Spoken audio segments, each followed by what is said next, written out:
Okay, good morning, everybody. Welcome to this meeting of Development Committee on the 18th of September 2025. I'm Councillor Paul Heinrich. I'm chairing this meeting this morning. We have only one additional attendee outside, who I believe is very familiar with the building, so I won't go into too many of the details there. For the public watching, officers who provide and present our reports and offer technical advice sit either side of it at the top table. In the centre sit the members of the committee who will be making the decisions. Will officers introduce themselves, please? Good morning. My name is Jeff Lyon. I'm the Development Manager. Good morning, Claire Shopland, Democratic Services Officer. Good morning, Colin Rubin, Team Leader in Development Management. Good morning, Adam Falconbridge, Democratic Services Officer. Good morning, Imogen Mole, Senior Landscape Officer. Good morning, Harry Gray, Trainee Planning Officer in Development Management. And morning, Fiona Croxton, Solicitor for the Council. Thank you. So welcome to our one member of the public. And I'll call you to speak as usual, but you're familiar with that process. Usual issues, fire alarm. We're not expecting a drill, so if the bell sounds, it is for real, in which case you'll know the procedures, go the exits and assemble in car park or behind the building. Mobile phones off, please. And if necessary, we'll take a break around 11. I'm thinking we might not need that today. We may certainly need coffee afterwards. Okay. Apologies, please. Yes, I have apologies from Councillors Beattie, Fitch-Tillett, MacDonald, J. Torre and Farley. Substitutes. Yes, I have Councillor Fredericks, Councillor Ringer and Councillor Boyle. Thank you. Minutes of the last meeting. Won't comment on them personally, as I was on leave at the time. I'll just run through them very quickly. Any errors, amendments required, dealt with. Page 1, page 2, page 3, page 4, page 5, and page 6. Are we all happy that those are correct? Proposer and seconder, please. All in favour? You're present. Thank you. Do we have any items of urgent business? None received. Thank you.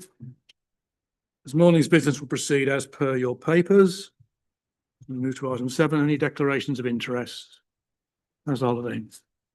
I'm conflicted on item 8. I won't be voting. Thank you. I will obviously permit you to speak as ward member.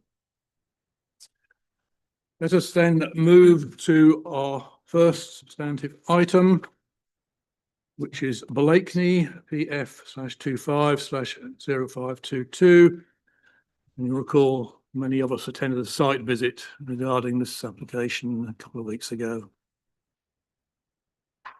Rubin, would you present, please? Okay, thank you. Thank you, Chairman. Good morning, everyone. This is item 8 on the agenda, which is application PF250522 for the demolition of a 2-storey dwelling and erection of a replacement 2-storey dwelling retrospective. This application was deferred at the Development Committee meeting in August for a committee site visit, which was undertaken on the 4th of September. Both during and after that visit, a number of further questions were raised, so I'll try and cover them later on. To start with, though, I'll do a very quick run through of the site and the proposals. Again, members have obviously already seen the site and development, so I won't spend too much time on this, nor on the principle and site history, which we covered previously and are well known, and I'll focus more on the other issues that have been raised. By way of an initial update, we are also now in receipt of an objection from the neighbouring property, which will be read out later on. So we have the site location marked in red, and again by the star here.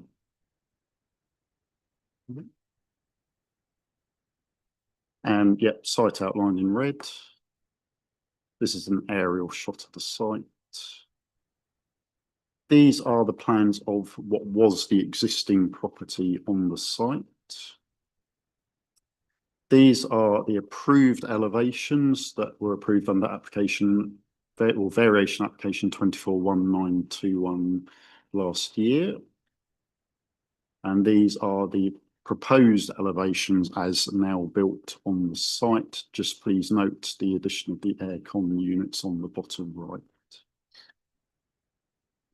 Just to highlight some of the changes that were made from the last variation approval and the plans that are now being proposed, very briefly, we've got, as said, the 2 aircon units, some fenestration alterations on the side south elevation, the addition of a chimney on the rear elevation, which has split the French doors that have been moved either side.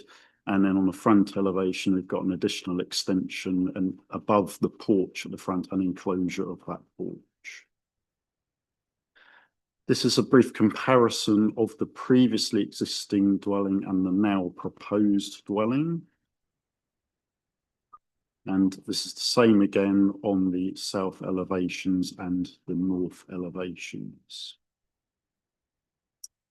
These are the previously existing floor plans. These are the now proposed floor plans. In addition, on here, you will note that there, which I'll come on to later on, there is a parking alteration. So the parking spaces were shown to the front of the property that has now been altered to show tandem parking along the side of the property with a turning area at the front. These are some photos of the previously existing dwelling that was on the site. And again, this is a view taken of the previously existing dwelling on Queen's Road. These are the current views now. So this is the view of the dwelling from Queen's Road looking north. Same again, just panned round. Note that previously there were first floor windows on the rear. That hasn't changed. There are still first floor windows on the rear, albeit slightly bigger. This is the rear elevation. Members will be familiar with these, having seen the site. This is a view from Langham Road from the southern end, moving towards the property in question. Frontal view of the site. Same again, internal view. Just note the raised platform and steps in the middle. And this is the front of the development, and you can just see in that one the neighbouring window on the first floor on the neighbouring property. Same again, that's from within the applicant site. That's the first floor bathroom window on the neighbour's house. This is a view down the side of the neighbouring property. This one is slightly outdated now. You can see the aircon units that are installed. They have since been moved lower down on the property. This, of course, again, members will be familiar. This is the neighbour's property. Now, these are the additional photos that were taken just after the committee site visit. So we gained access to the neighbour's house. These are the views from one of the internal bedroom windows on the left-hand side, which looks towards the adjacent wall and extension that's been built. The second photo next to it is the same bedroom. That's a bedroom that faces south into the neighbour's garden. Same again, this is the other bedroom towards the front of the neighbour's property. First photo shows the side ground floor window, which faces the wall and extension. The second photo serves us again the same room, and that's the front window serving the same bedroom. This is the first floor bathroom, again, south facing and on the side of the neighbour's house. The first photo, that's me leaning out of the window, and you can see the 2 aircon units that have been lowered now down on the wall of the applicant's property. The second photo is a view from the bathroom window towards that extension. Again, taken by myself, this is a view internally, again from the same bathroom window. You can just about see the top of the adjacent applicant's property. This is an additional photo that's been provided again since the committee site visit. This shows some external lighting that has been installed on the property. You can see 2 lights on the gated entrance at the front, and then 4 additional lights on the front elevation, which are downlighters. So turning on to the main issues, they are, of course, the principle of development. The main issues for consideration are design, residential amenity, landscape impact, and parking. So bear with me.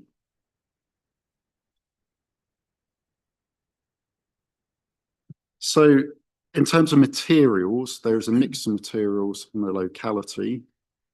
So there are no wider concerns in terms of the visual appearance of those materials. The further additional extensions in terms, well, compared to the last approved application on 241921, whilst contributing to an additional size increase, are considered to be relatively minor in the context of what has been previously approved. The fenestration alterations are again very modest and largely confined to the side and rear of the property, whilst the chimney similarly raises no concerns. In essence, the design is very similar to that which was approved under application RV 241921. Accordingly, the development is considered to be acceptable with no significantly detrimental wider impact in being within a built-up context, and is therefore compliant with policy EN4 of the core strategy and policies 6, 7 and 9 of the NAPE plan. In terms of amenity, the main issues in regards to proximity of the new property to the south-facing ground and first 4 side windows of the neighbouring property. The relationship is close, and it is likely that it has resulted in some moderate loss of light to both the neighbours' first floor and ground floor windows. The first floor window is an unobscured bathroom window. This being the case, it serves neither a primary or a secondary living space. The ground floor windows, on the other hand, do serve bedrooms, but both rooms are served by another window on the front and rear of the neighbour's property. Noting further that both side windows, given the proximity to the southern boundary, would have likely resulted in partly restricted views in terms of light. It is also reiterated that it's a situation which was accepted under the previously approved application. Further concerns have been raised in regards to the first floor windows on the rear of the applicant's property that could result in overlooking the neighbouring garden. Given that these windows have previously been accepted and the previously existing dwelling also had first floor windows, it is not considered this is sufficiently detrimental to warrant refusal. It is accepted that the replacement dwelling has a bulkier appearance and greater scale than the previously existing dwelling, but it is considered this would not result in a significantly overbearing development. Now, it has been noted that the applicant has installed air conditioning units, or they had been installed at high level on the north-facing elevation of the property, raising concerns in regards to both the visual impact of this and in terms of potential noise issues for the neighbouring property. Since this meeting, and prior to the committee site visit undertaken on the 4th of September, these units were lowered to ground floor level on the same elevation, along with the specifications of the units being provided. Since the publication of this report and the committee site visit, further advice has been sought from the Council's Environmental Protection Officer on the type and positioning of the air conditioning units. They have confirmed that having seen the technical specifications and given the positioning of the units opposite the neighbour's garage rather than bedroom windows, they have no significant noise concerns and therefore have no objection. Accordingly, it is considered in respect of amenity, the proposed development complies with the requirements of policy EN4. In terms of parking, as you'll have seen from the earlier plan, the parking situation has changed in terms of where it's been provided on the site. So I propose a tandem parking arrangement for 3 spaces rather than parking being confined to the front of the property, which would be used as a turning area instead. There is a raised platform to the front of the property with steps, which it appears has slightly compromised that previously proposed parking arrangement, although that raised platform was in existence on the previously existing dwelling. The parking arrangements, it is accepted, are tight, but it is not considered again that that is a matter that could be reasonably refused, given that they have technically shown free spaces, which is compliant with policy CT6 of the core strategy. Turning to other matters, in regards to external lighting, this is a new matter that has been raised very recently. The agent has confirmed that the installed lights are warm white downlighters. Noting this, it is not considered this is a matter that would necessarily warrant refusal, particularly given that the installation of lighting is not development per se, and such lighting could have been installed on the originally existing house without restriction, and indeed on other houses in the vicinity without planning permission. We are, of course, mindful of Blakeney Neighbourhood Plan, which does seek to reduce the impact of lighting on dark skies, specifically requiring demonstration that the lighting is required for safety and/or security purposes, not for ornamental purposes, and should not be installed in prominent locations that will be highly visible. They should also be fully shielded with low energy lamps and switched on only when needed. Should members feel that the installed lighting is excessive, their removal or alteration could be sought in the event of approval. However, I would advise members to consider whether in this instance that would be necessary and reasonable. In terms of the boundary wall, having sought further information on this from the agent, it has been suggested that this is under 2 metres and would therefore constitute permitted development. However, this is a matter that is still being investigated. However, the wall itself does not form part of this current planning application. Further issues in regards to the potential encroachment of the wall onto the neighbouring land are civil in nature. So I think that generally covers everything. So to conclude, it is considered the proposed development complies with the relevant development plan policies, subject to appropriate conditions, as highlighted on page 20 of the report. Thank you. Thank you. We now move to speakers. Begin with the Parish Council. Rosalie, you can come to the front.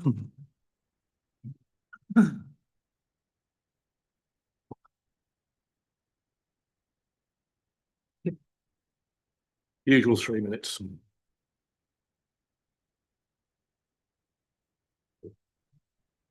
Thank you, Chairman. Members will have seen the impact of this development on 6 Langham Road next door. At the last development committee, Blakeney Parish Council objected to the development on the grounds of height, mass and scale. The ridge line is considerably higher than the sloping roof that was there before, and the eaves give a feeling of dominance in the area. This fails policy 9 of the Blakeney Neighbourhood Plan. Loss of light to number 6, failing policy 6 of the plan, that buildings must not result in unacceptable loss of light or overshadowing. The proximity of the boundary wall and house wall to number 6 in contravention of policy 6 of the Blakeney Neighbourhood Plan, and unneighbourliness to number 6. A reminder, if I may, that the Blakeney Neighbourhood Plan is made and has the force of law. In addition, Blakeney Parish Council is now concerned about the lights which remain on overnight from dusk to dawn and cause glare to nearby properties in contravention of Blakeney's dark skies policy. And as far as parking is concerned, Blakeney Parish Council notes the latest plans. However, cars will likely need to reverse in or out of the property using Langham Road. That position is very dangerous. It's a fast road and parking must not be regarded as acceptable. And Blakeney Parish Council agrees with the objection from number 6 about the air conditioning units. They are a significant issue and noise has not been tested.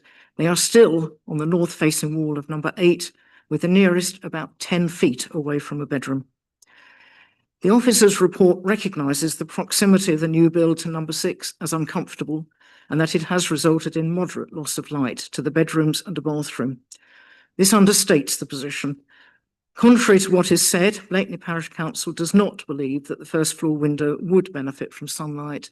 Certainly the ground floor bedrooms do not. The boundary wall is nearly 2.5 metres high and is directly in front of the blank house wall. It is within about a metre of the bedroom windows. Blakeney Parish Council does not agree the officer's assertion that loss of light to number 6 or overbearing would be significantly detrimental.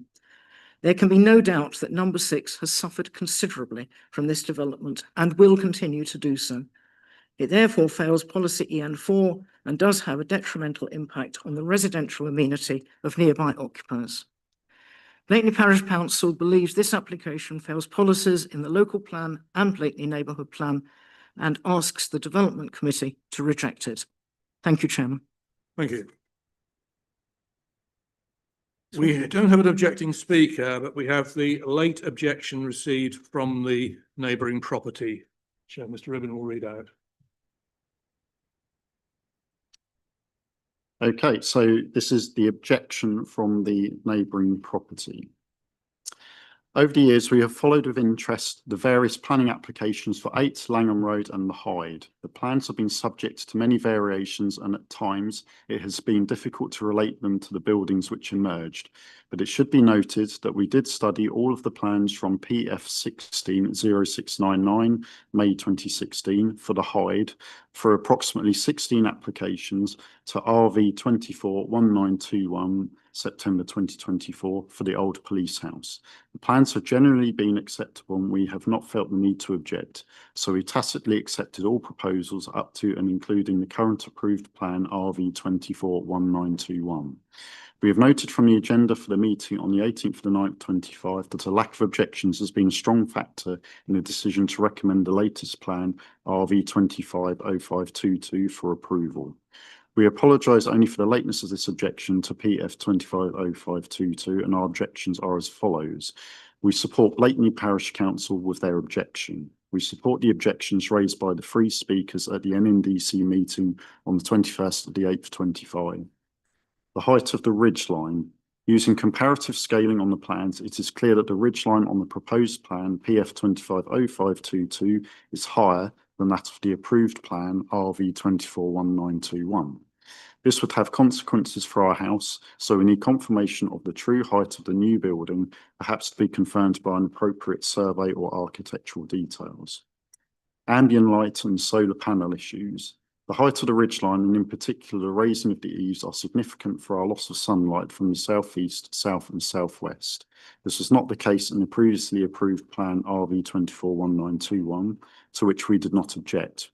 With respect to the raising of the eaves, there is an inaccuracy in the agenda for the meeting on the 18th of the 9th, 25.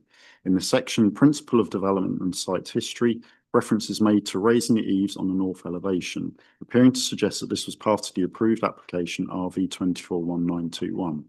This is incorrect. There is in fact no mention of raising eaves in RV 241921, and the question of raising the eaves did not arise until the current application PF 250522 was made. Please refer to the attached extract from the architect's plan, which showed a north elevation for RV 241921 on the left and for PF 250522 on the right. This is not a minor alteration. Positioning of noise from the 2 Fujitsu Airstream units.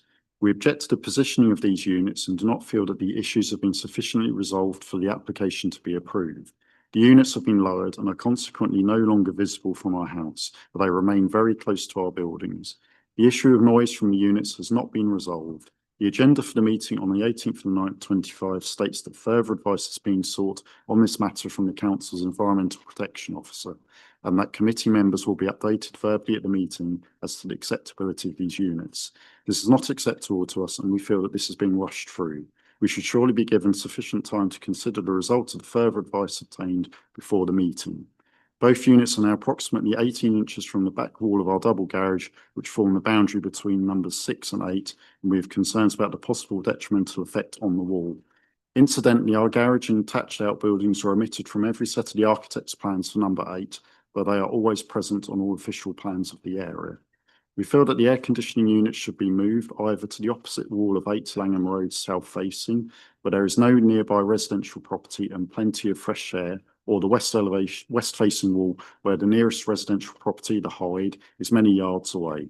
The air conditioning units on the Hyde, same applicant, on the south-facing wall, looking towards Queen's Close and not on the north-facing wall near its neighbour, Close Bar. We object to the positioning of security cameras which overlook our property and look into our garden and upstairs bathroom. We object to the blandness and size of the red brick north-facing elevation of the new building, particularly as the other three walls are constructed of flint and red brick. Why should the wall facing us be any different? A reflective surface, either flint or white rendering, would give the light back and might be acceptable. In conclusion, we would like to reiterate that we do not object to the approved plan RV 241921 with its eccentricities, but we do object to elements of PF 250522. Thank you. We have no supporting speaker, interestingly. Councillor Holliday. Thank you, Chair. The main issue with this proposal is the adverse impact on the amenity of number 6 Langham Road due to the proposed dwelling's height, mass and proximity to the site boundaries. Second is the impact of the proposed building on the streetscape, again due to its bulk. Third are worries about the practicality of the proposed parking scheme. Also of concern is the lack of compliance of this application with the Blakeney Neighbourhood Plan made November 23, in addition to the current and new local plans and the North Norfolk Design Guide. The north-facing wall of the proposed building is 2.4 metres from the south-facing wall of the neighbouring house. This proximity drives a coach and horses through the current local plan policy EN4 and new local plan policy ENV6, and the North Norfolk Design Guide, which requires 8.5 metres as the minimum between a blank wall and bedroom windows. It also ignores Blakeney Neighbourhood Plan Policy 6, which requires that a proposed development does not result in any unacceptable loss of light or overshadowing or other adverse amenity impacts on other properties. Regarding the loss of light to number 6, its mass, the mass of the replacement dwelling is greater than its predecessor. The eaves are higher and the footprint is bigger. I understand there has been more than 20% loss of light to the neighbour's 3 south-facing windows. According to the Building Research Establishment guidelines on the amount of daylight reaching a window, a reduction of more than 20% is considered adverse. How does this comply with Blakeney Neighbourhood Policy 6, which requires that the development does not result in any unacceptable loss of light or overshadowing or other adverse amenity impacts on other properties? And just to point out that the solar panels will be similarly impacted by the loss of light and therefore not be as productive. The air conditioning units have been moved. One is opposite a bedroom and the other directly opposite the garage, the neighbour's garage. The noise output is predicted at about 50 dBA for cooling and heating. This is equivalent to a refrigerator or a residential street. This will seem loud, especially at night. Regarding the negative impact of this proposed building on the street scene, which is considered dominant and overbearing, this application ignores Blakeney Neighbourhood Plan Policy 9, which says that any increase in height will only be acceptable where it enhances rather than dominates the street scene and is compatible with the appearance of neighbouring buildings and not be detrimental to the amenity of their occupiers. That is further emphasised by Blakeney Neighbourhood Plan Policy 7, which states that all new homes will be appropriate to the size of the plot. The parking plan for 3 cars is impractical. In order for the car that's furthest in to exit, 2 others will have to exit onto the road just beside a junction, possibly reversing if 4 cars are parked. Blakeney Neighbourhood Plan Policy 7 requires sufficient car parking appropriate to the size and type of dwelling, as does new Local Plan Policy HCN 7 and the current Local Plan Policy CT 6. And I struggle to see how this proposal conforms. The external lighting may be soft white downlighters, but it operates dusk to dawn.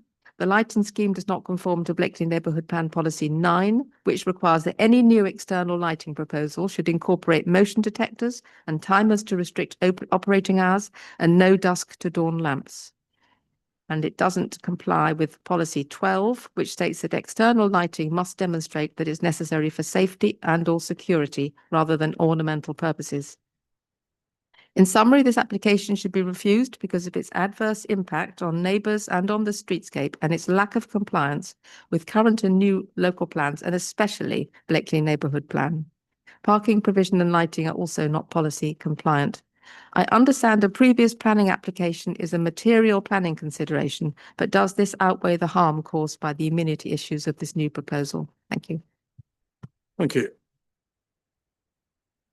Okay. Numbers. Councillor Hackett. Thank you, Chairman. On page 19, number 6, there's reference to the height of the wall, which basically said that an allowance is possible up to 2 metres, but I hear it's somewhere between 2 and 2.5 metres. Has the height been definitely established as a result of either the visit or looking at the plans? And secondly, I'm trying to understand why this wall is not, or the height of this wall, the position of this wall, is not included for consideration under this current application. Further, it basically says further investigation will be necessary to determine whether or not this wall requires further permission. So does that mean that if we approved it, then they would have to apply for further permission for the wall retrospectively? Can I understand that? That's correct. So the wall is, as said, is not part of this planning application. It's with our enforcement team at the moment to look at the height of that wall. You can build a boundary wall up to 2 metres in height without planning permission, depending on the circumstances of the site, planning history, etc. That height is still being established. The agent has said to us that the wall is just under 2 metres. That's what the agent's saying, but it's still under investigation. If the wall is over 2 metres, yes, it would require separate planning consent. But it's not part of this application. They haven't included it. Happy, councillor? Not really, no. I mean, it does seem illogical to say we could approve this. However, we're not sure about the height of the wall. We're going to find that out. And in the event it's over 2 metres, it will need retrospective planning. Yeah, I think given that it's with enforcement, and it's not part of the application and consideration, we'll need to park that. Much as I tend to agree with you. Okay. I think the challenge that we've had with this scheme is that there's been a lot of iteration as we go along. It's not just been one scheme that's come before us. It's a scheme that's sort of metamorphosed and changed as we go along. So that's hard for a planning authority when you've got things being added as you go along, because you've got an application before you. And if you start to add more things to that, you then need to include further rounds of public consultation. So if we're in danger of it never getting to a decision where we can make a call. And I think the key thing here is the replacement dwelling. Are we comfortable with that replacement dwelling? The wall side of things. If we're not happy with a 2.5 or just over 2 metre wall, then we can refuse that application if it comes forward and insist that it goes back down to whatever permitted height is required for that site. But that is potentially a separate issue, and I don't think we should morph the two together at this time. Thank you. Councillor Patterson. Thank you, Chair. Sorry to bring this up again, but before I comment, can I have a technical answer to a question on the wall? Do we measure it from number 8 side or number 6's side? Because obviously there's a change in ground level, isn't there?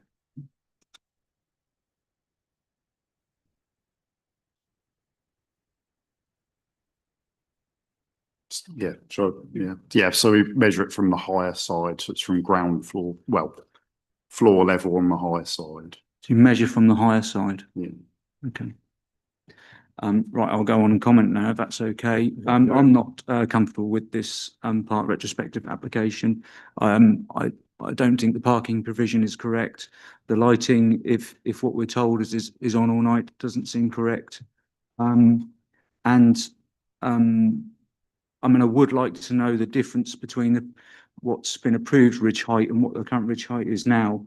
But in terms of dominating the street seam, scale and mass seems incorrect as well. Thank you. Thank you. I have three on my list. Councillor Toy first. Hello. I've got 2 concerns with this, which have already been mentioned. And I know that we have technical information that tells us about the noise level from the air conditioning. But that bit does worry me, because what happens, I suppose, if there is noise more than expected, then that will have to go to the environment department. Yeah, but that does worry me. And also the parking. That, you know, that really, to me, is a recipe for an accident. So no, I'm not happy with those two parts. But I understand that you have to work on regulations and policies. But those are the two things that, if I did say yes to approval, I wouldn't be completely happy. Thank you. Thank you. Councillor Vickers. Thank you, Chairman. I would like Mr. Rubin to tell us about the actual ridge height and the difference in the ridge height, because the objecting speaker, the neighbour, made an issue about that.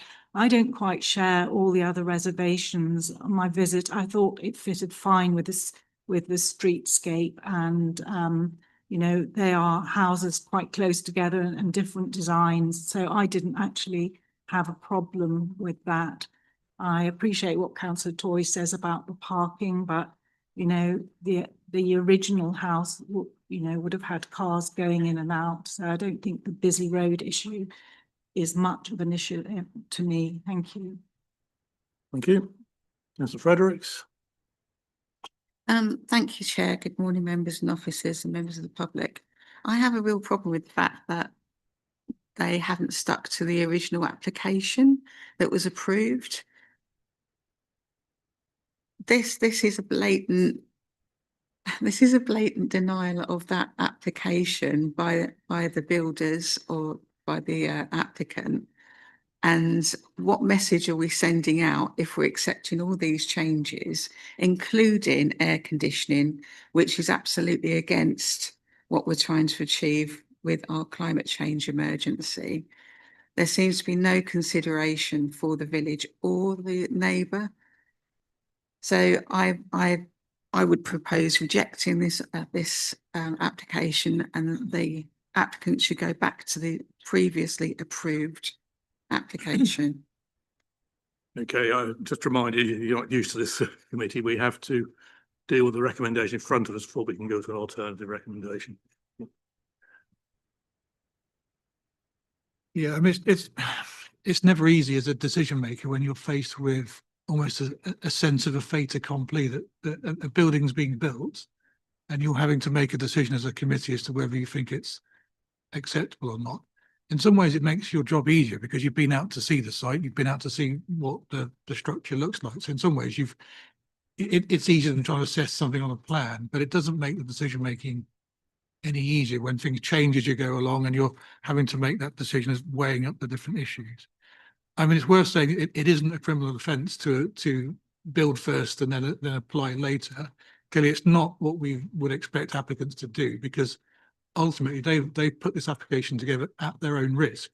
So if you as a committee turn down and say, we don't like this, then they've risked their capital by building this project, then may have to be amended later on. But that's a risk that the applicant obviously has taken. They've made a choice to do that. But you as a committee shouldn't feel fettered by the fact that they've built this to have to feel that you have to approve it if you feel uncomfortable with it. You're the decision maker. You have to weigh up all the different policies and issues before you. So don't feel that you can't make a difficult decision, but clearly difficult decisions do have consequences that we as a planning authority would have to think through in terms of enforcement and any action that we take. Thank you. There is of course the issue that any refusal can be appealed. We need to ask ourselves whether an inspector would take the same view as some of us might like. Next comment. Yeah, so a couple of members raised comments about the measurements. So in terms of the ridge height, so if we skip that, so there's a comparison between the two. So keep going. That's it. Yeah. So the ridge height, we've checked them and we checked them this morning. The main ridge height of the house is the same. So it measures at about 7.12 meters, give or take. The eaves height, which is on the north elevation, so if we show the north elevation. Yeah, so you can see the eaves were previously significantly lower. They measured about 2.48 meters. The eaves have raised up to approximately 4.8 meters or so. That's the elevation of the aircon units. So if you compare the top to the bottom there, you can see the eaves have increased. You asked a question there, didn't you, Councillor Patterson? I've got two other speakers. I'll come back to you. Councillor Netherway. Thank you, Chair. I'd like to thank my colleague, councillor and the officer, because they pretty much cover what I've said. I'm sitting here thinking that the developer is pretty much bullying everybody around them. They're bullying their neighbour, they're bullying the council, they've built it, and I will definitely not be agreeing to this. Yeah, thank you. I've then got Councillor Ringer, and I'll come back to the workshop. Thank you. I know a couple of people have made reference to the parking provision and the possibility that vehicles might have to go onto the highway in order to allow other vehicles to leave the property. I note that highways haven't been consulted about this application. I just wondered whether that was something that ought to have happened and whether that is actually something that might be of benefit to members before a decision is made. Thank you.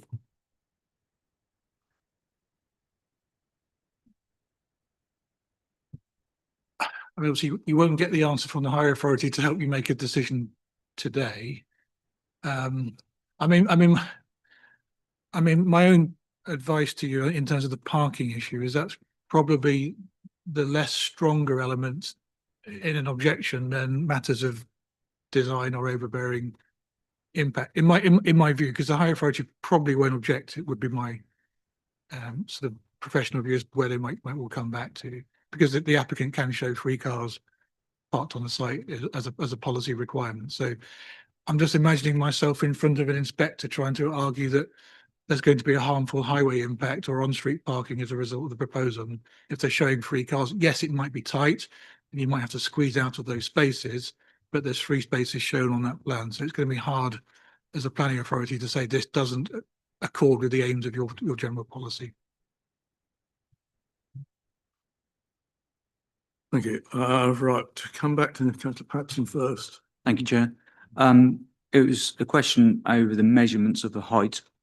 Are you measuring from a plan or are you physically measuring what is built? This is measured off plan.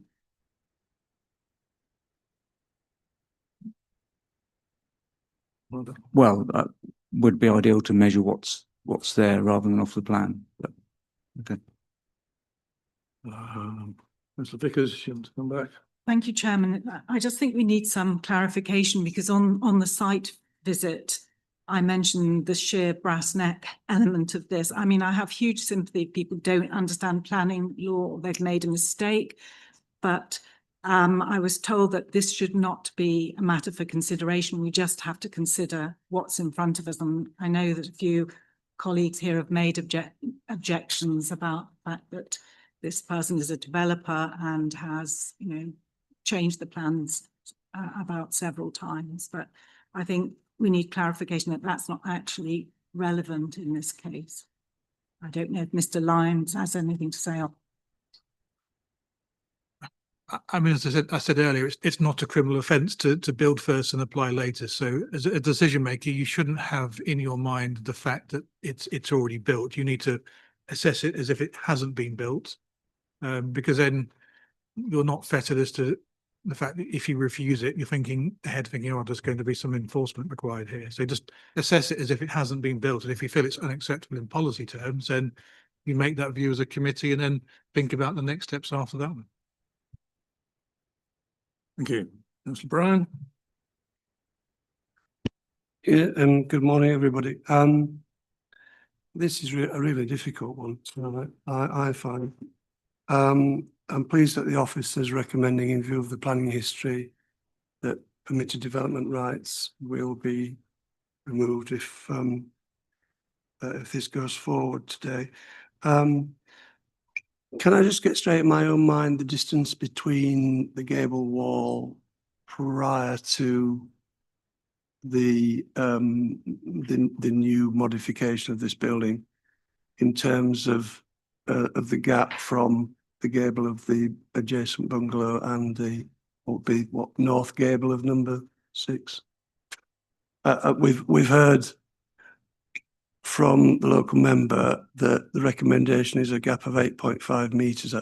That's probably for a complete new build, where maybe you're building property side by side on a new development. I don't know whether that's a measure for that sort of situation. I just want to get clear in my own mind. And the other thing, the same applies to the Blakeney neighbourhood planning policies. Are they as relevant to an extended building or a modified existing building as they are to a new development, new build on a greenfield site? Because if we, and there is a mood in the room that this might not get approved, I don't want to prejudice anybody in that respect, but there is a feeling among some members that they can't support this.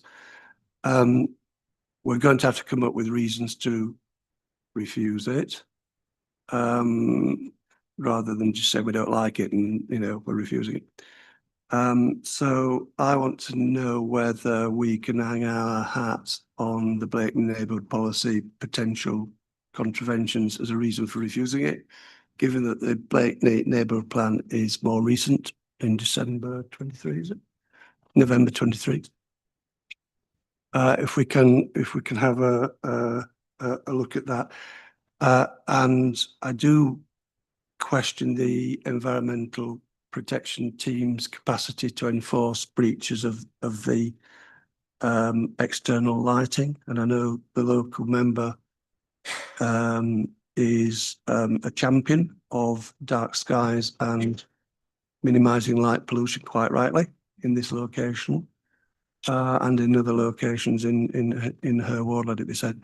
So if I can just have a little bit of guidance on that, because if we are moving to a potential refusal, we need to get our ducks in a row as to why we're refusing it, because I feel this will go to the inspector on an appeal if we do.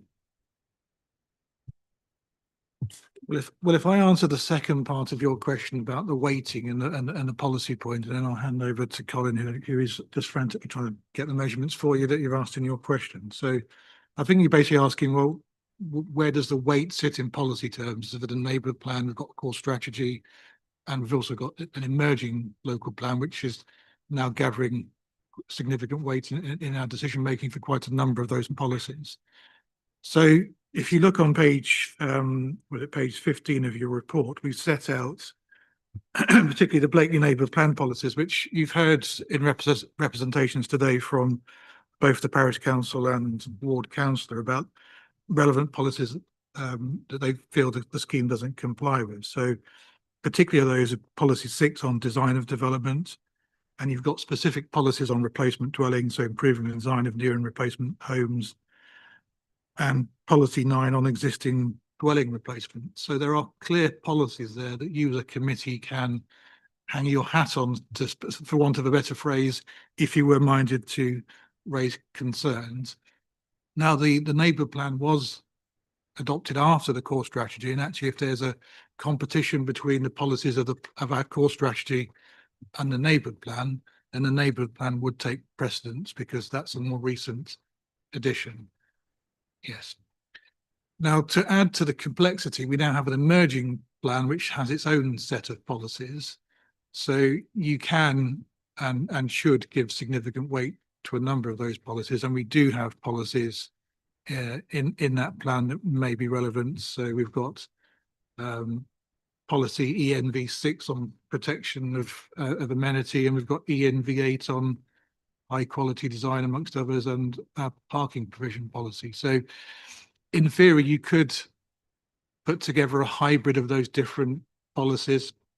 The weight that you apply is clearly for you as a committee to decide. It's not for us to tell you what weight you should apply. That's your judgment as a decision maker.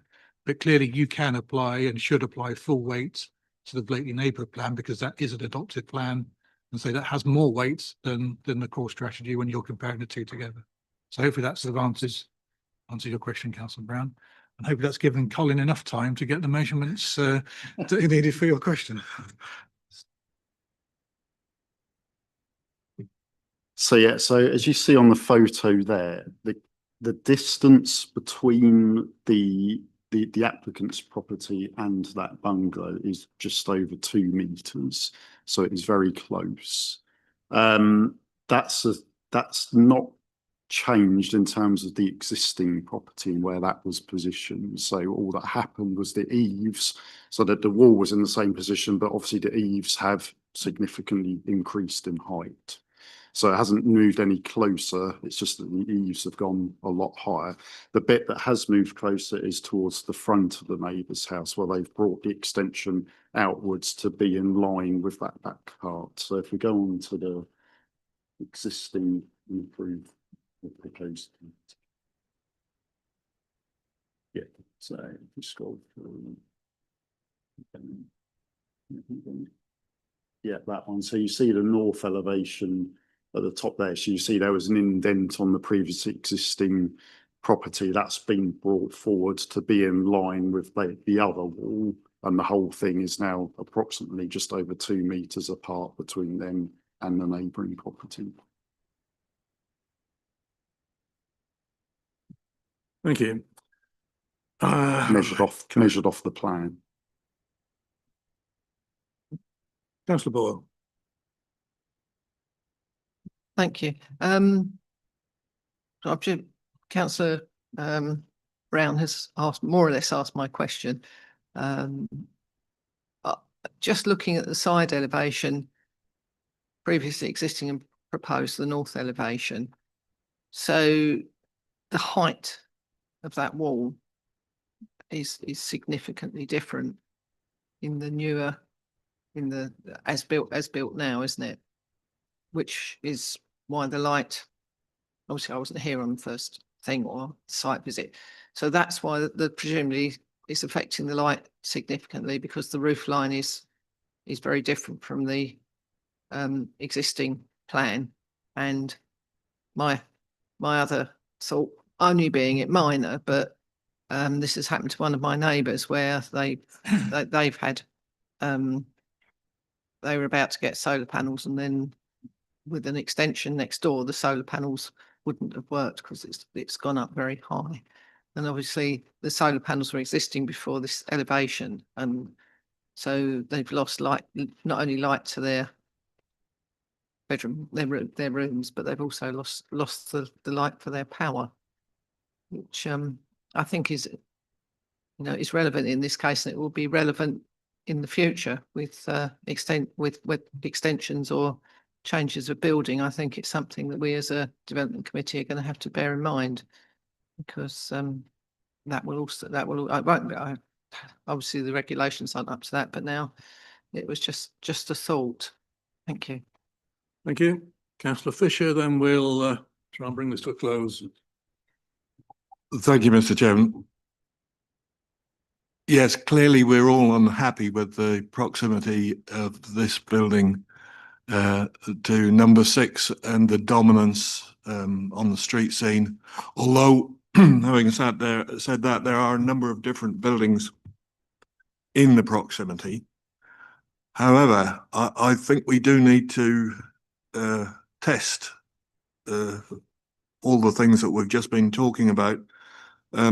The bullying tactics which have been mentioned, and the attitude that this can be built out using stealth through the planning system, I don't think it's just not on really, and I shall be not voting in the officer's favour.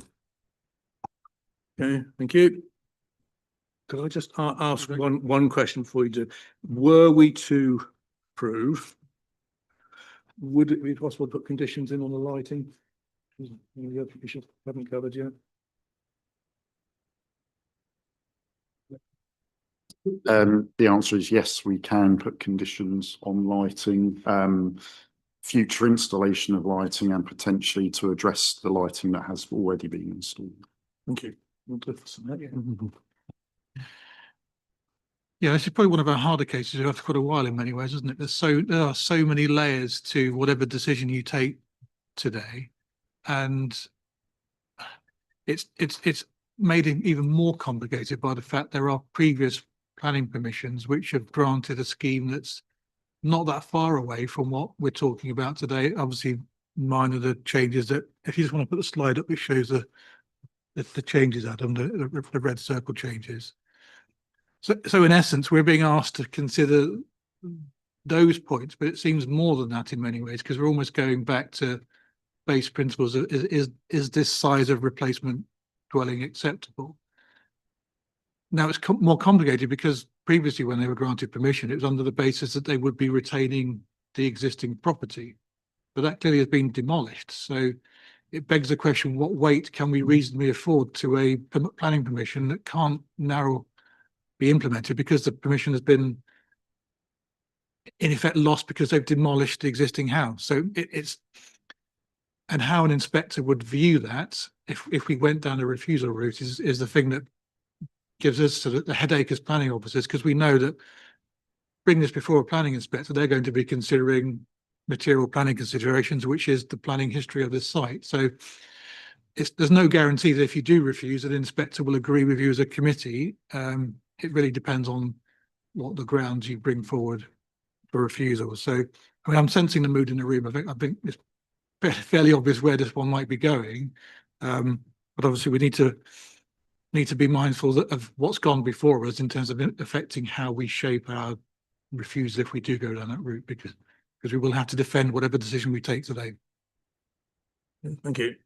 Very quickly then. Very briefly, Mr. Chairman, I think this application puts in the shop window the need to adopt our new local plan. At the moment, we're between the trenches. It's very awkward on nuanced applications like this to compare our existing local plan with the emerging local plan, particularly when you've got a neighbourhood plan smack in the middle in terms of the calendar and the times that these policies have been brought into being.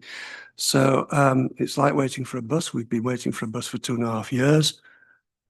We hope to get the local plan adopted by the end of the year, and that will bring much more, I think, clarity to this committee in the decision-making process. So I just wanted to make that point, Mr. Chairman. Very quickly, Councillor, I really would like to wrap this up and see when things are going. Regardless of the chronicity, if the neighbourhood plan has a nuance or a point that's different from the local plan, it still stands. So even if it was, so the fact that some of these blatantly neighbourhood plans are different from, I'm making this up, but I'm guessing that some of these neighbourhood plans are different from the new local plan. So they will still be in force when the new local plan gets adopted. Is that correct? That's my understanding, I think, officers. Is that correct? Yep. Okay, we've had a very long look at that.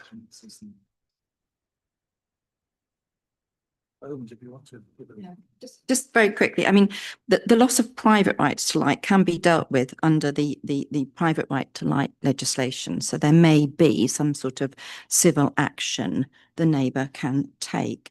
But there has been recent case law on what is a material planning consideration. And if overshadowing significantly impacts residential amenity. So, for example, there is increased overshadowing caused by these new plans, new proposals, compared to the other, then it does appear to be a material planning consideration. So overshadowing is a factor in this. The other thing I'd just say is I will discuss this and the case of the wall with the enforcement team, because things like if an air conditioning system is less than a metre away from property boundaries, or is actually going to be within a metre of the edge of a flat roof, and I think it might be with the garage there, then there's building regulation issues on that. And matters like CCTV, if it's intrusive and captures private areas of the neighbour's property, concerns can be raised with the Information Commissioner's office on that. So they should not be capturing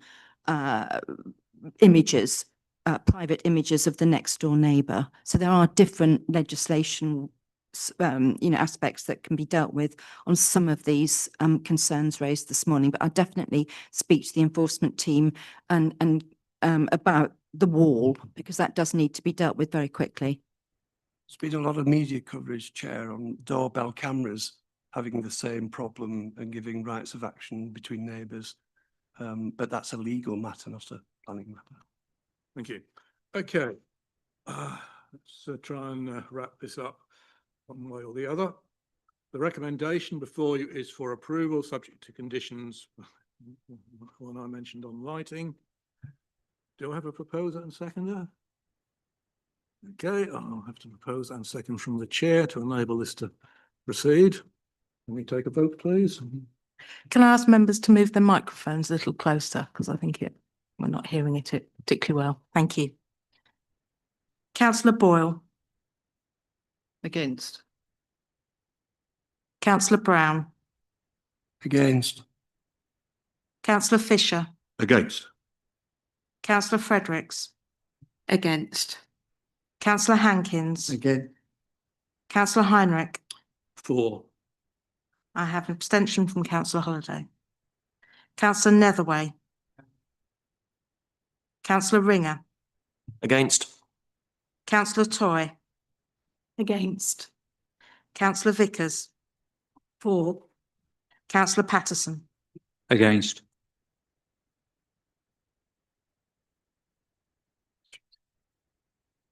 I have 2 for, 9 against and 1 abstention. Okay, the recommendation is lost.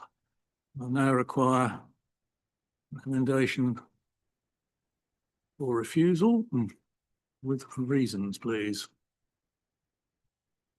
Well, I'll propose refusal, Chair, and I think the reasons are that insufficient account has been taken of the Blakeney Neighbourhood Plan requirements in respect to this development, and that would be my reasoning. I'm sure that our planning team can put some flesh on those bones, but that would be my principal reason.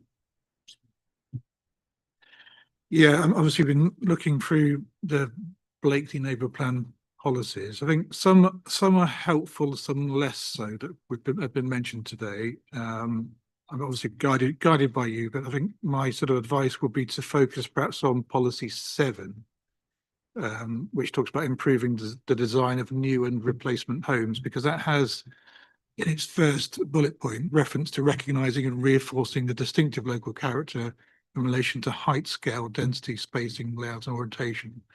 And it says the scale will be appropriate to the size of the plot. So I think that kind of gets to somewhere where the concerns that you've been raising today. So I'm happy to, if others want to include other policies, but looking at the other policies, I don't think they will really sort of do enough to win the argument on the day, because I think some of the bits that the policies refer to can be addressed by planning conditions if we wanted to approve it. So I think policy 7 is where I would, the neighbourhood plan was where I would direct most of my energies, along with, obviously, we've got policy in 4 of the current core strategy, and we've got obviously our emerging policy.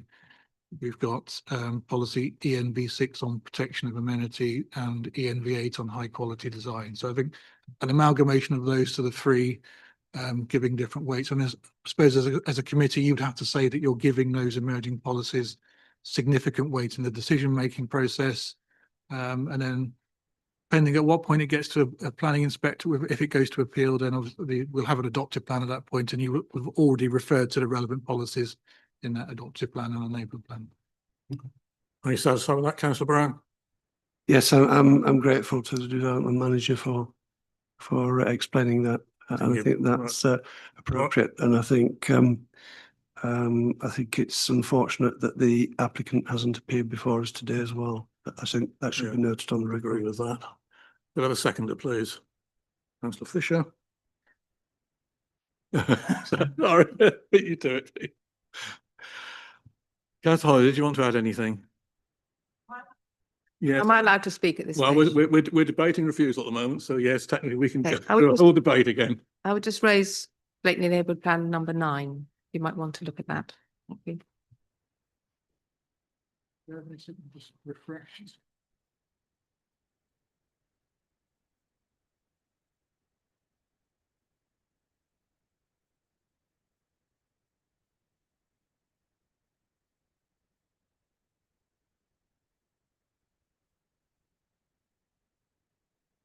Yeah, I mean, I felt this one was less relevant to it because that's talking about any increase in height. And as we discovered today, the ridge height of this isn't going up, but except the eaves height are going up. So yeah, whether it's sort of 6 of one, half a dozen the other. And I don't think we're saying this will detract from the special characters of the national landscape. So it's, and obviously we're suggesting we can withdraw permitted development rights through conditions. So it's whether there's enough there to kind of, I mean, we can reference it and cross-reference it, but primarily rely on policy EC7. But I'm always wary just throwing in a policy and then not being able to defend how it doesn't comply with it, if you know what I mean. We have a proposer and seconder for refusal on the grounds that have been discussed. Anybody else wish to add anything before we go to a final vote?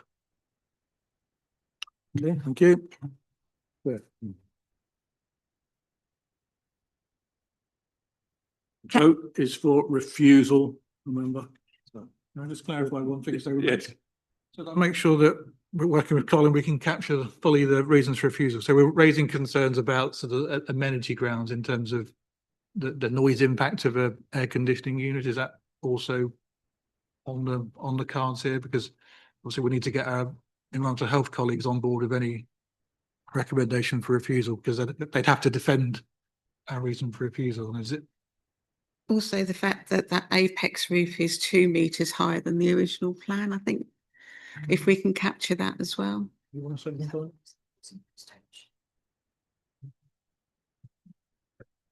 And the height of the wall.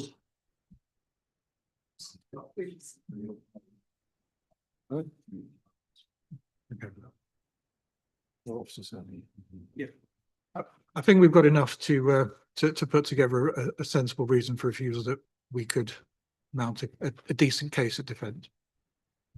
Okay, recommendation for you is for refusal on the grounds as recorded by officers. And we'll go to a vote, please. Councillor Boyle. 4. Councillor Brown. 4. Councillor Fisher. 4. Councillor Fredericks. 4. Councillor Hankins. Councillor Heinrich. Against. Councillor Holiday, I have an abstention. Councillor Netherway. Councillor Ringer. 4. Councillor Toy. 4. Councillor Vickers. Against. Councillor Patterson. 4. 9. 9 for, 2 against with 1 abstention. The application is refused. Thank you for very well considered debate on this one. As I've said, it's a very tricky application, this, and there's been a certain level of, shall we say, playing rather with the rules, but there we go. I don't think we've seen the end. We haven't. I would expect there to be an appeal in the usual time the inspector is currently taking, which is not short.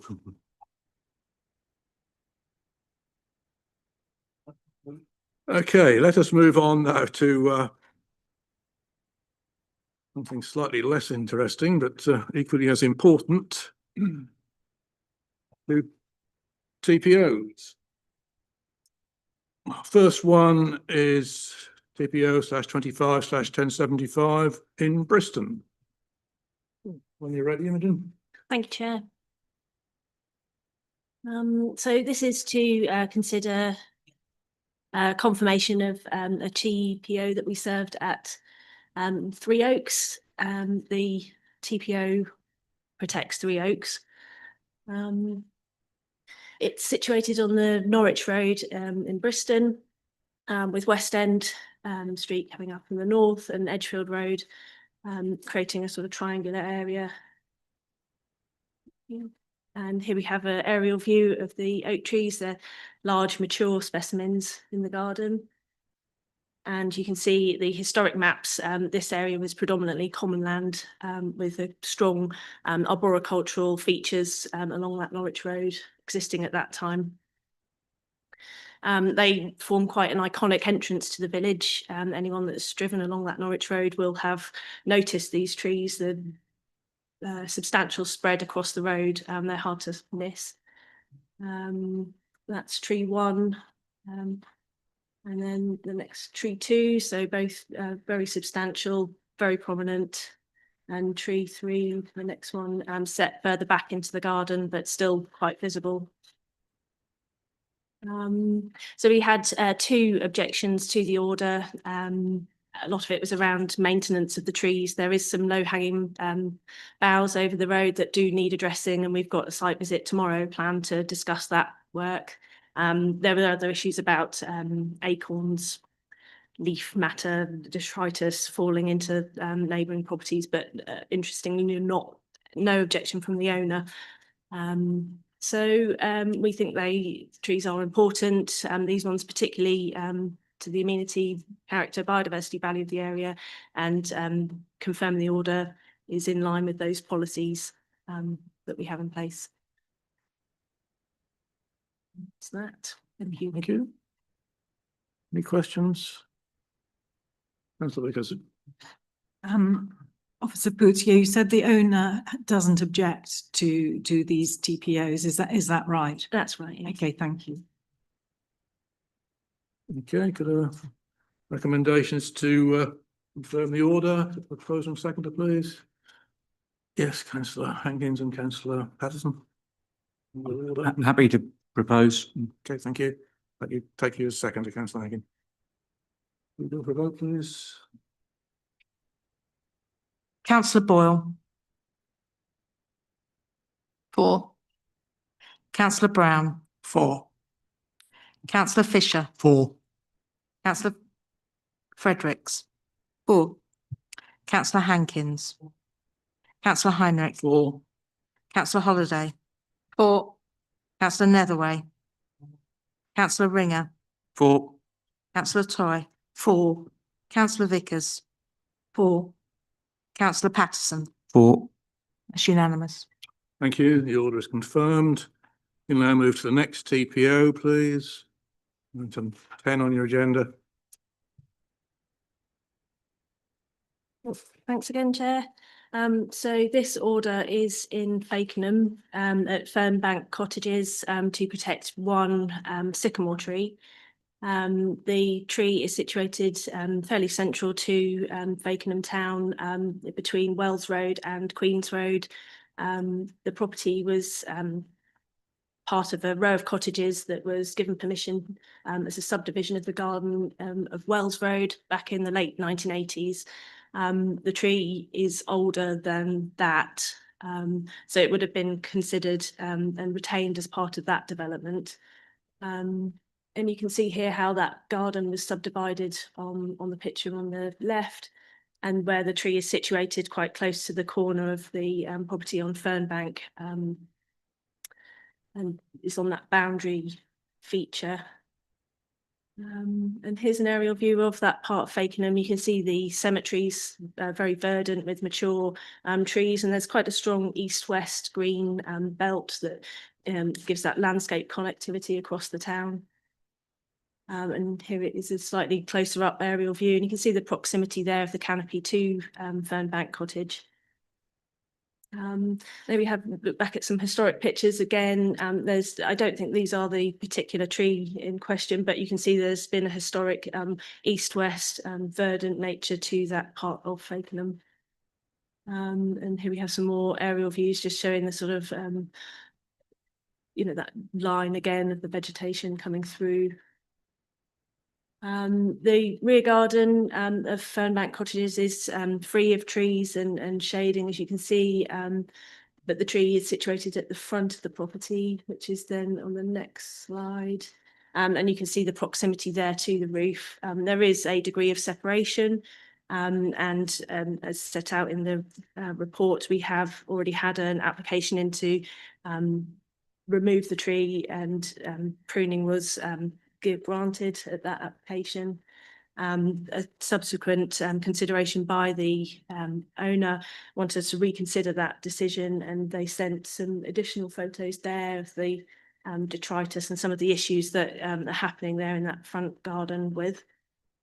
These pictures, sorry, were taken in May, so that would be the flower structure of the tree breaking down and sort of scattering across the garden furniture in the conservatory roof there. So there is a degree of additional maintenance. We accept that that is an issue for them. So in terms of the objections that we've received, you know, there are a lot of trees in the area, although that is one of the characteristics of a conservation area. The tree does contribute again to amenity and biodiversity. It's less prominent, those Bristol oaks, but it is visible from public places. And the order again is in line with protecting our important landscape features. So we are recommending that this order is approved. Confirmed, sorry. Thank you. Any questions or comments? Councillor Vickers. Thank you.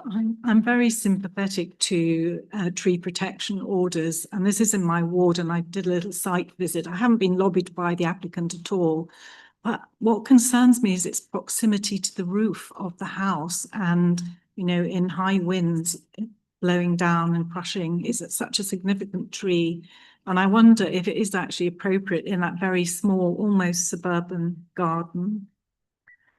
Yeah, so there is it's close to the roof, and we have agreed some pruning work to lift it off and back and shape it round to make it less, you know, the overbearing feeling of it. Obviously, you know, the tree has survived a number of windy adverse weather events, and it's quite sort of squat and well seated in the landscape. It's not one that gives me cause for concern in terms of, you know, catastrophic failure is our term, and of course the back garden is completely free of that tree. So on balance, you know, it is a mature tree. If we go back to the one, we can just see the roof there, that one. Yeah, there is still a degree of separation there. Yeah, I just think that, you know, if the council was actually held responsible when they put a TPO on and fell on somebody, or somebody's crushed a house, then we might think differently. But okay, I hear where you're coming from. Thank you. So just on that point, if the council makes a decision and there is a loss or harm as a result of that decision, there is a recourse for recompense through I would need to look up exactly the way that works, but it's within 1 year of the decision being issued. Thank you for that clarification. Yeah, my apologies, Councillor. I hadn't realised you were the ward member. I've got Councillor Punchard down on the papers. Councillor Brown. Am I correct in thinking that this tree existed prior to the acquisition of the property by the current owners of it? Yes, it's my understanding that's right. There was an application in 2018 for a different resident, so Yeah. I think they're relatively new to that property. And the applicants will be aware that trees grow. They'll also be aware that trees can be pruned when they do.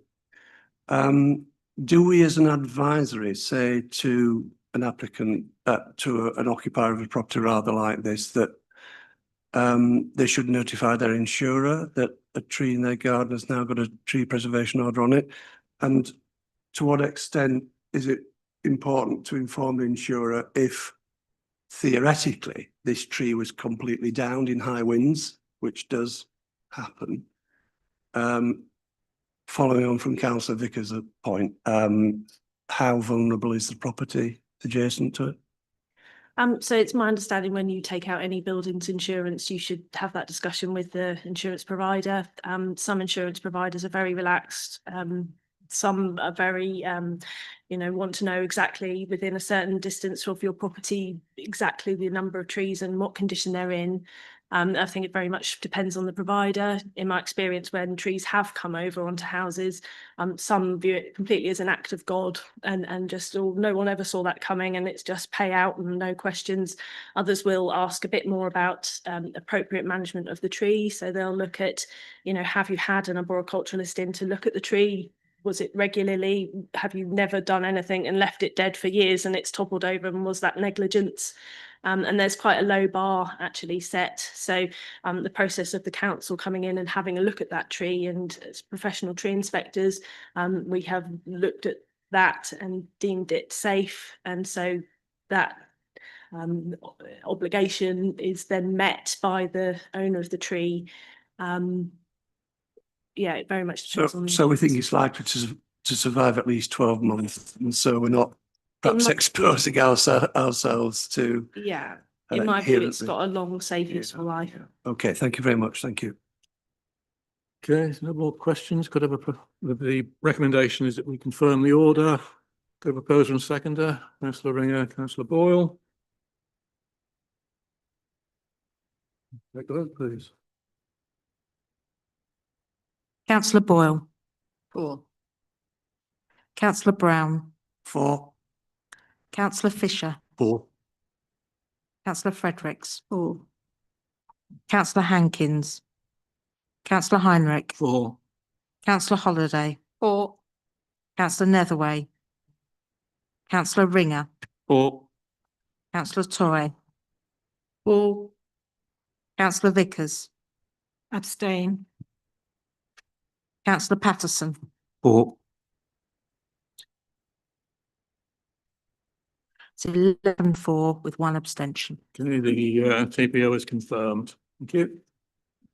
Right, we have one more item. Mr. Gray, you're presenting this one. I point out to members that item 11 is only before us because the applicant is an officer of the council. Otherwise, it would have been a delegated decision.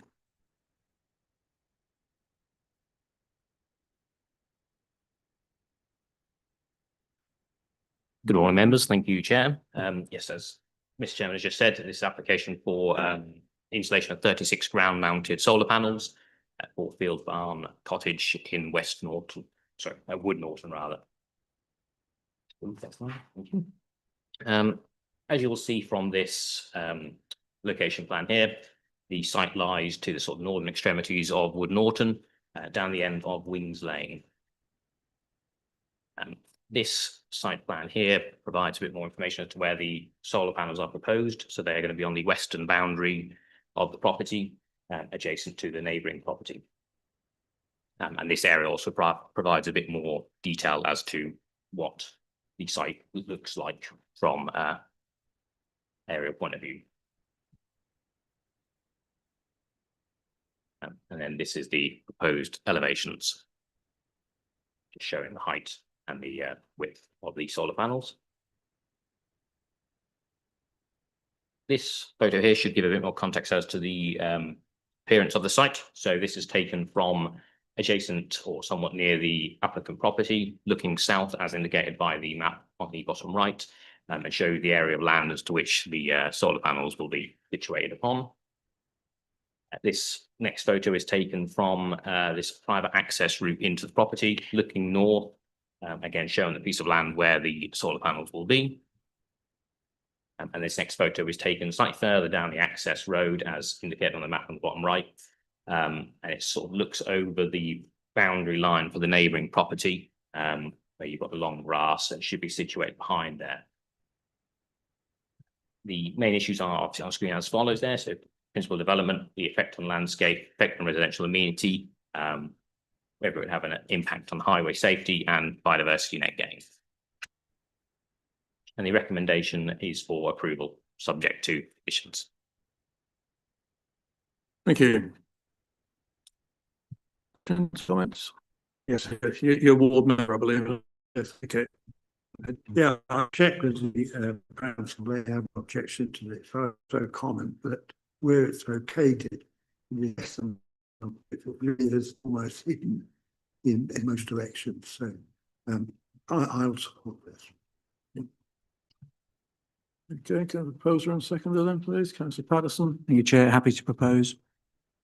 Councillor Ringer, seconding. Yes, vote please. Councillor Boyle, Four. Councillor Brown, 4.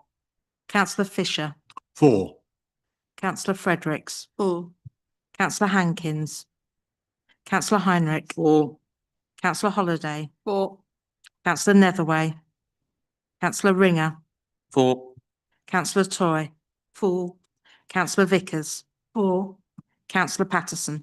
4. It's unanimous. Thank you. Application is approved. We now move to item 12, total management performance update. Okay. So if we go to page 33 of your agenda. So this is the performance update for the period of August this year. If you've got a coloured version of this document, you'll probably see a couple of red graphs. Nothing to particularly worry about in my view. It's just a couple of the figures showing a slight percentage decrease compared to the previous month. The top performance in relation to majors, we do have a case which is likely to be quashed, and actually when we retrospectively apply the outcome of that quashing back to our performance figures, we'll be back to 100% on our major performance, so it'll be a nice green again. So that I'm not concerned about. In relation to the quality of decision, so that's gone slightly down by a couple of percentage points. That's in relation to the number of applications within our 12-month period. So if you lower the number of applications to divide that 1 or 2 cases by, that obviously leads to a higher percentage. So that's all that relates to. So I'm not alarmed by a sudden change in percentage, and it still leaves us as one of the higher performing councils in the country. So happy to take any questions on that. We've got the list of Section 106 obligations on page 35, and I'm sure Councillor Officer Cookson may want to comment if necessary on that. Yes, let's cover that. 106 is appeals and enforcements.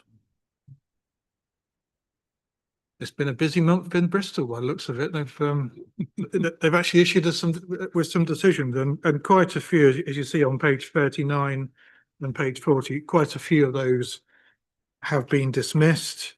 The one case that you'll see probably bottom of page 39 onto page 40 that was allowed, Inspector took a slightly interesting nuance of policy, and that he was viewing a holiday let in the ground of a hall as an extension to an existing business where they'd already had other holiday lets on that site, that the inspector was convinced that they was delivering enough income to make it a case that it is a business activity, and this would be an extension to that business under our current policy EC3.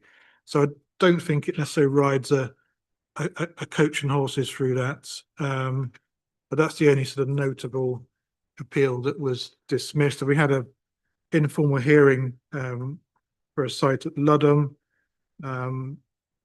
That's the inspector slightly amended the enforcement notice that goes with that to give the occupier the site 12 months to comply rather than the 9 months that we had stated in our enforcement notice. It's likely that we may see that application before us again if they can address the issues of nutrient neutrality. That was probably one of the big issues that prevented the inspector from granting permission. So that's of note, but happy to take any questions on any other parts of the appeals and enforcement reports. That's right. Yes, we wait and we wait for a decision on the Damhill plantation at Edgefield, which is now in, I think it's 19th month. So just picking up on what the officer said about it's Bristol's turn. I'm just wondering whether the planning inspectorate are having an alphabetical dip as to how they, triage cases, and it was fortunately a B this month, but they need to move it to an E because we're getting very impatient in Edgefield, and the parish council will, I am told, be quite in order petitioning the planning inspectorate to extract their digit on that application. We have contacted the planning inspectorate to ask I have when no we doubt. expect to receive a decision on some of these cases, and I think we were politely reminded to go away. I think was probably the safest way or nicest way of putting it. They didn't like us asking when we're going to get a decision, so, but it's not unreasonable to expect a decision within. The planning guarantee says they should be determined around within 6 months. So they're 3 times as long as that on some of those cases, which if we were in that position, I think we would rightly be criticised by applicants for taking too long.